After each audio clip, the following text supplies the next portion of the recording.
জনপ্রিয় unified payment interface অর্থাৎ UPI পরিচালনাকারী সংস্থা national payments corporation of India দেশে ক্রমবর্ধমান আর্থিক জালিয়াতির মোকাবিলা করার জন্য আগামী 1 অক্টোবর থেকে সমস্ত peer to peer collect request পরিষেবা বন্ধ রাখার জন্য ব্যাংক এবং পেমেন্ট অ্যাপগুলিকে নির্দেশ দিয়েছে। কালেক্ট রিকোয়েস্ট বা পুল ট্রানজ্যাকশন ফিচার্সটি ব্যবহারকারীকে ইউপিআই এর মাধ্যমে অন্য গ্রাহকদের কাছ থেকে টাকা নেওয়ার অনুরোধ করতে দেয়।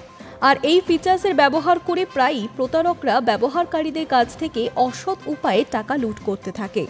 বিগত 29 July national payments corporation of ইন্ডিয়ার পক্ষ থেকে জারি করা একটি সার্কুলারে বলা হয়েছে, আগামী 1 অক্টোবর 2025 থেকে ইউপিআই এর মাধ্যমে peer to peer collect request পরিষেবা আর পাওয়া যাবে না।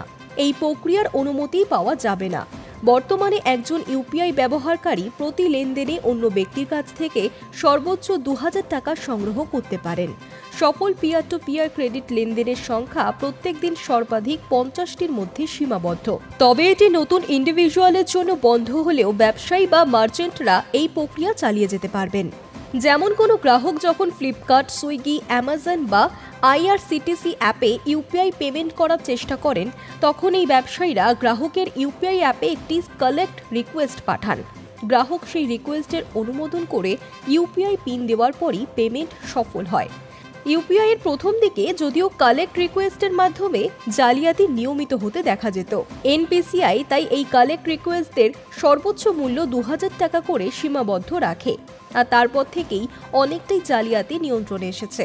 সার্কুলারে বলা হয়েছে যে সমস্ত সদস্য ব্যাংক এবং ইউপিআই অ্যাপগুলি ইউপিআই পি2পি লেনদেন শুরু, রুট বা প্রসেসিং করবে না আর 1 অক্টোবর থেকে।